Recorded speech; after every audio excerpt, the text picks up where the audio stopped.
Breaking news today. After an attack, Russia has allowed partial traffic to resume on a bridge in Crimea. After a drone attack on Monday, Russian authorities partially restored road traffic across the Crimean Bridge connecting the annexed Black Sea Peninsula to mainland Russia.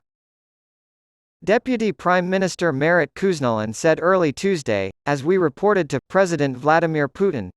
Today, we prepared the bridge for launch as soon as possible.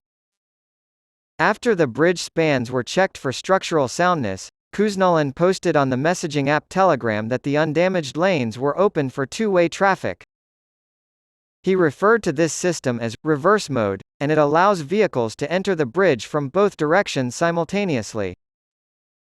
Kuznelin broadcast the first vehicles back onto the Crimean Bridge after the attack early Monday morning. The restrictions were causing traffic jams as people tried to leave Crimea, according to Russian state media. Meanwhile, the Russian Defense Ministry and Kremlin-appointed authorities said that over the course of the previous night, nearly 30 drones were shot down in eastern Crimea, near the bridge connecting the peninsula to the Russian mainland. There were no reported injuries or property damage. On Monday night, hours before a crucial deal to export Ukrainian grain was set to expire, there were reportedly 2 explosions on the Crimea Bridge, a key supply route for Russia's military since Moscow launched its invasion of Ukraine. A Russian couple and their daughter were reportedly killed and injured in the attack on the bridge, which was previously damaged in an explosion that Moscow blamed on Kiev a year prior. According to AFP sources, the Ukrainian Navy and the SBU security service attacked the bridge on Monday. Today's attack on the Crimean Bridge is a special operation of the SBU and the Navy, the source said to AFP on Monday. The same source claims that the attack was carried out by drone boats. According to the Kremlin, President Vladimir Putin has issued an order to streamline transportation to and from Crimea.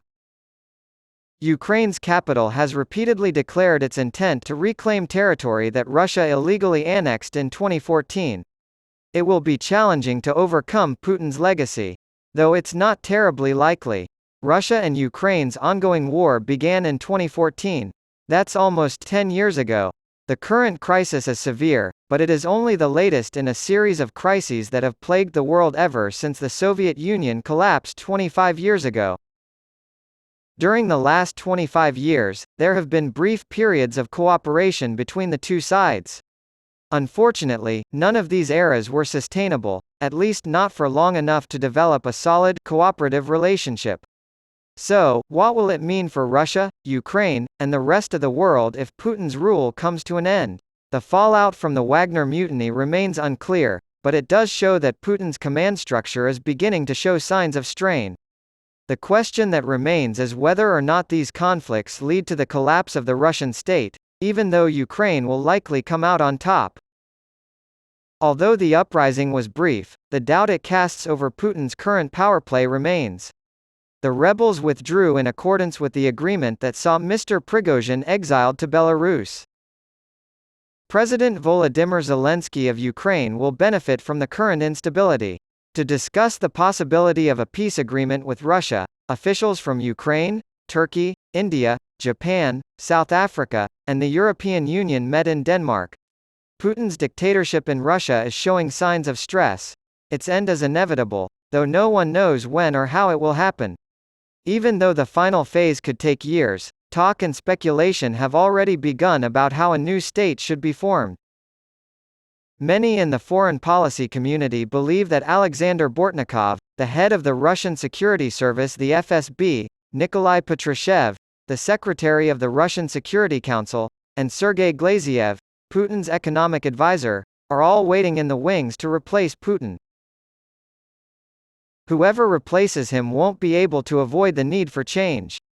The University of Bath's lecturer, assistant professor, in politics, international relations and Russia, Dr. Stephen G. F. Hall, is pessimistic about the prospects for real change in the near future. Without Putin, the future will likely be people in the regime or the same main people just finding someone else to lead, he says. Who could take Putin's place if he were to be deposed?